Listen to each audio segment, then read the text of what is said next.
2011년 한국 선박 21명이 탄 3호 주얼리호가 소말리아 해적에게 납치됐습니다. 하지만 대한민국은 협상을 거부했고 곧장 지휘관부로부터 명령이 하달되었습니다. 그건 바로 청해부대입니다. 단 7분 만에 전원 구출 작전을 성공시켰습니다. 중상을 입은 선장은 이국종 교수의 20시간 수술 끝에 기적적으로 살아났고, 이 일은 CNN과 BBC를 통해 전 세계에 알려졌습니다. 이 사건 이후 소말리아 해적들이 한국 배만은 건드리지 않는 이유가 밝혀졌습니다. 도대체 무슨 일이 있었던 걸까요? 잠깐, 그 전에 좋아요와 구독, 알림 설정 부탁드립니다. 지금 그 이야기의 진실을 들려드리겠습니다. 안녕하세요. 저는 대한민국 해군 특수전 여단 청해부대에서 근무했던 윤태진 소령입니다. 오늘 말씀드릴 이야기는 제가 현역 시절 경험했던, 그리고 제 인생의 모든 가치관을 뒤흔들었던 하루에 대한 기록입니다. 이 이야기는 단순히 한 번의 작전 기록이 아니라 제가 왜 대한민국 해군이라는 깃발 아래에서 목숨을 걸었는지를 보여주는 저만의 증언입니다. 2011년 1월 15일 오전, 저희 부대는 평소와 다름없이 아덴만 해역을 순찰하고 있었습니다. 그날 바다는 평온했습니다. 겨울 햇살이 잔물결 위로 부서지고 바람은 건조했지만 시야는 맑았습니다. 아덴만 해역은 평화롭다면 평화롭지만 동시에 세계에서 가장 위험한 해역 중 하나입니다. 이곳은 소말리아 해적들이 상선을 습격하기 위해 끊임없이 기회를 노리는 곳이었고, 그 때문에 국제해군연합이 상시로 경계 임무를 수행하고 있었습니다. 청해부대 역시 바로 그 국제연합 임무의 일환으로 파병되어 있었고, 저는 그 부대에서 특수전 팀장을 맡고 있었습니다. 평소처럼 함정에서 일상적인 순찰을 마치고 브리핑실로 돌아오던 중 작전 상황실에서 급하게 저를 호출했습니다. 소령님, 긴급 상황입니다. 한국 선박 피랍 신고입니다. 그 순간 제 심장이 쿵하고 내려앉는 느낌이었습니다. 저는 곧바로 상황실로 달려갔습니다. 큰 스크린에는 위성사진과 AIS 선박 자동 식별장치 데이터가 동시에 뜨고 있었습니다. 피랍된 선박의 이름은 청명호. 한국에서 건조된 최신 화학물 운반선이었고, 승무원은 21명. 보고를 들으니 노르웨이 소유지만 한국 선사가 운영하는 배였습니다. 제 눈은 곧바로 선원 명단으로 향했습니다. 그리고 그곳에서 제 가슴을 세차게 때리는 이름을 발견했습니다. 김성호 선장. 그 이름을 보는 순간 제 호흡이 가빠졌습니다. 김성호 선장님은 제가 해군사관학교에 입학하기 전 대학 시절 배를 몰던 시절의 은사였습니다. 그분은 제가 젊었을 때 방향을 잃고 방황하던 시절 바다에서 길을 찾게 해주신 분이었습니다. 태진아, 바다는 정직하다. 거짓된 마음으로는 절대 살아남을 수 없는 곳이지. 그분이 했던 말이 머릿속에서 울렸습니다. 이제 그분이 총구 앞에 무릎 꿇고 있을지 모른다는 생각이 들자 온몸의 혈액이 한순간에 뜨겁게 끓어오르는 것 같았습니다. 저는 즉시 대원들을 소집했습니다. 작전 브리핑룸으로 들어온 30명의 UDTSEAL 대원들은 모두 긴장된 표정이었지만 눈빛만큼은 결의에 차 있었습니다. 저희는 세계에서도 손꼽히는 특수부대였습니다. 그 자부심은 장비에도, 전술에도, 그리고 훈련량에도 그대로 드러났습니다. 한국의 특수전 부대는 단순히 무기를 잘 다루는 집단이 아닙니다. 수많은 실전 훈련, 첨단 장비 운용 능력, 그리고 전우를 절대 포기하지 않는 문화가 뼛속까지 배어있는 집단입니다. 작전 상황실에 모인 지휘부는 즉시 출동 명령을 내렸습니다. 우리의 임무는 단 하나였습니다. 선원 전원 생還, 해적 제압. 실패는 선택지가 아니었습니다. 한비탐은 곧바로 전속력으로 현장을 향했습니다. 이 함정은 대한민국의 조선 기술과 해군 운용 능력이 결합된 결정체였습니다. 레이더와 위성통신 시스템, 그리고 자동화 함포, 전자전 장비, 심지어 무인정찰 드론까지 세계 최고 수준의 장비들이 이 함정에 실려 있었습니다. 저는 대원들에게 말했습니다. 이 배에 있는 모든 기술과 능력은 오직 사람을 구하기 위해 존재합니다. 절대 잊지 마십시오. 출동하면서도 마음속에 수백 가지 생각이 스쳐갔습니다. 혹시 늦으면 어떻게 하지? 선장님은 버틸 수 있을까? 그러나 동시에 제 마음 한켠에는 강한 확신이 있었습니다. 우리는 대한민국 해군입니다. 우리는 실패하지 않습니다. 우리는 사람을 버리지 않습니다. 그렇게 저의 인생에서 가장 긴 하루가 시작됐습니다.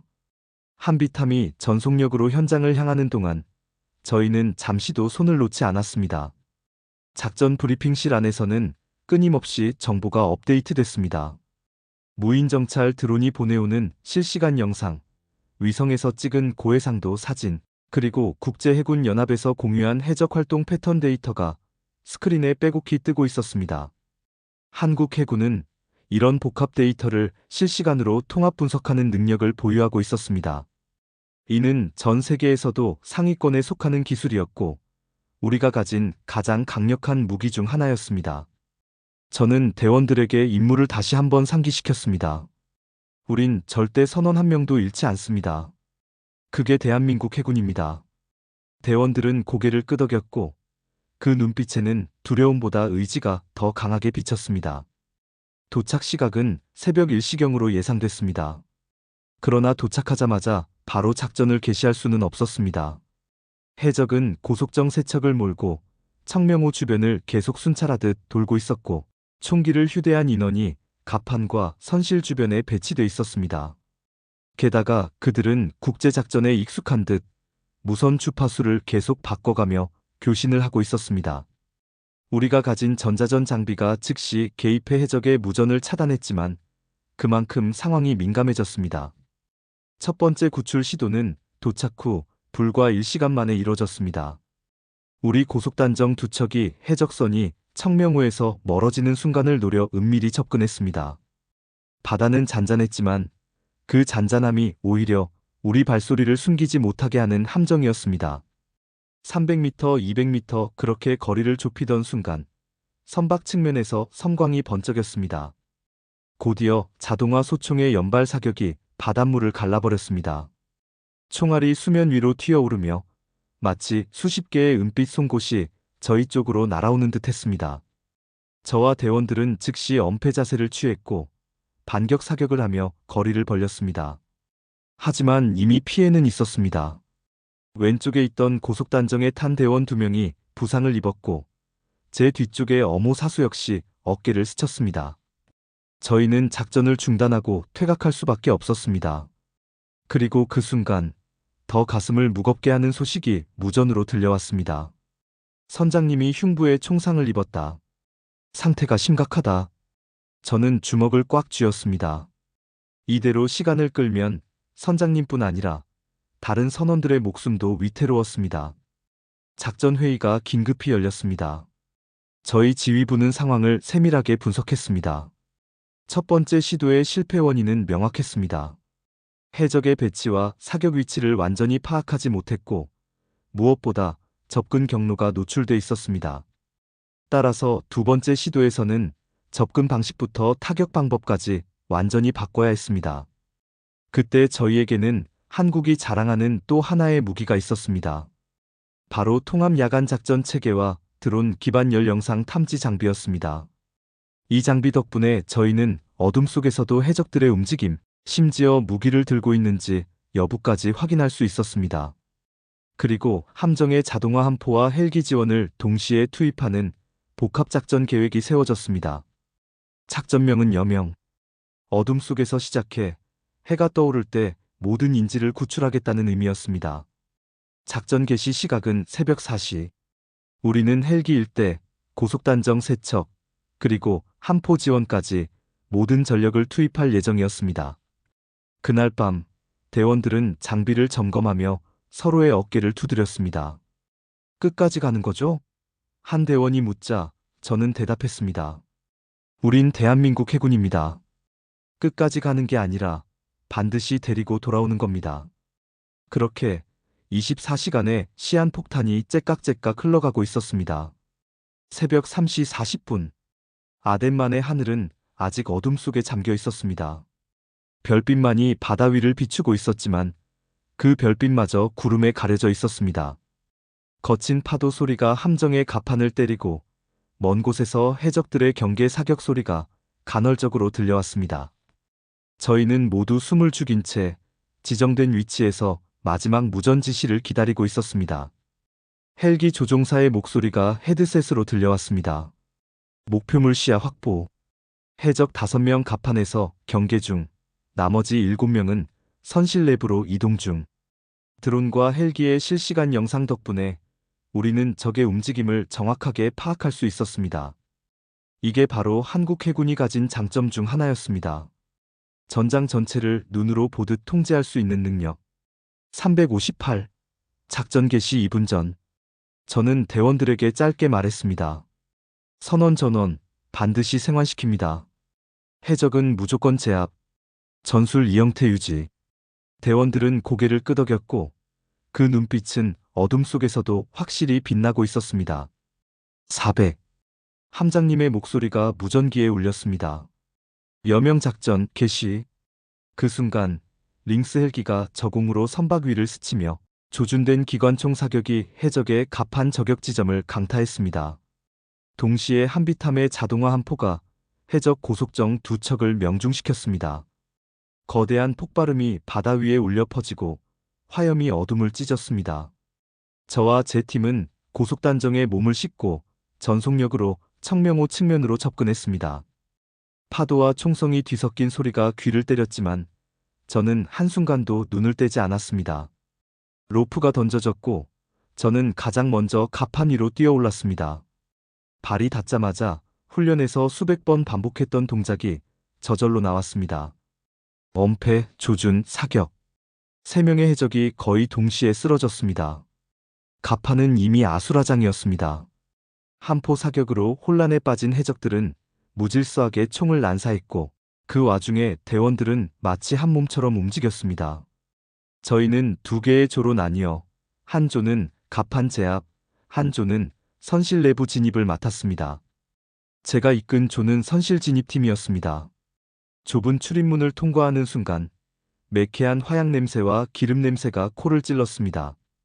내부는 복잡한 배관과 컨테이너로 가득 차 있었고 그 사이사이에 해적들이 숨어 있었습니다. 우리는 소음기 장착 소총으로 빠르게 적을 제압하며 전진했습니다. 그때 바로 앞에서 해적 한 명이 선원을 방패 삼아 총을 겨누고 있었습니다. 저는 숨을 고르고 오직 해적의 어깨와 팔만을 겨냥해 단발 사격을 했습니다. 탄환이 정확히 해적의 팔을 스쳤고 그는 비명을 지르며 무기를 떨어뜨렸습니다. 그 틈을 타 대원이 선원을 안전지대로 끌어냈습니다. 그러나 가장 중요한 목표는 아직 남아 있었습니다. 선장님이 계신 조타실. 그곳은 해적 두목이 직접 지키고 있을 가능성이 컸습니다. 저희는 마지막 구역을 향해 조심스럽게 이동했습니다. 통로 끝에서 두목과 부하 둘이 AK 소총을 들고 서 있었습니다. 순간 제 머릿속에서는 한 장면이 스쳐갔습니다. 대학 시절 항구에서 저를 바라보며 웃던 선장님의 얼굴.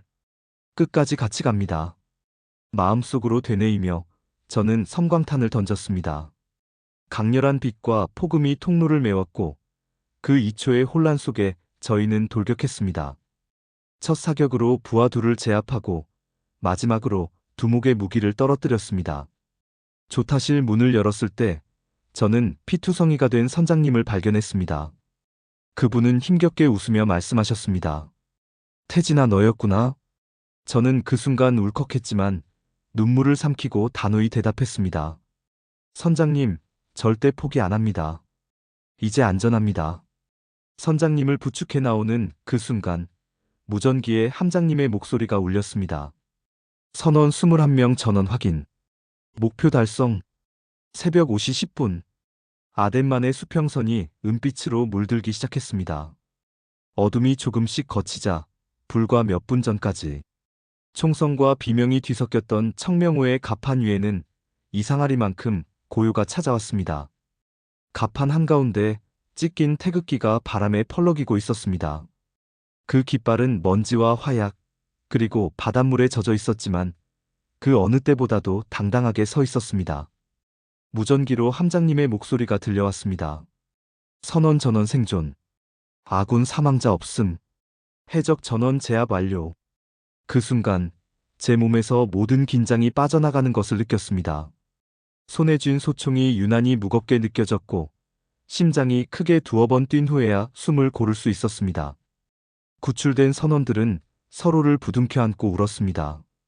한 대원은 선실에서 발견한 선원을 등에 업고 나왔고 다른 대원은 부상당한 동료를 부축하며 함정 쪽으로 이동했습니다. 그 장면을 보면서 저는 새삼 깨달았습니다. 이 작전은 단순히 임무 완수가 아니라 우리가 지켜야 할 사람들을 끝까지 데리고 돌아오는 싸움이었다는 것을.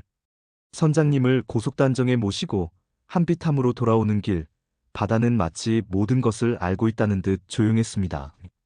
저는 헬멧을 벗고 바람을 맞으며 선장님의 손을 꼭 잡았습니다. 태진아, 네가 있어서 살았다. 그분의 목소리는 힘이 없었지만 그 한마디가 제 가슴을 깊게 울렸습니다. 한비탐에 도착하자 함교 위에서는 대원들과 함정 승조원들이 환호했습니다. 함장님은 짧게 저를 안아주며 말했습니다. 잘했다. 이건 세계 해군 역사에 남을 작전이 될 거다.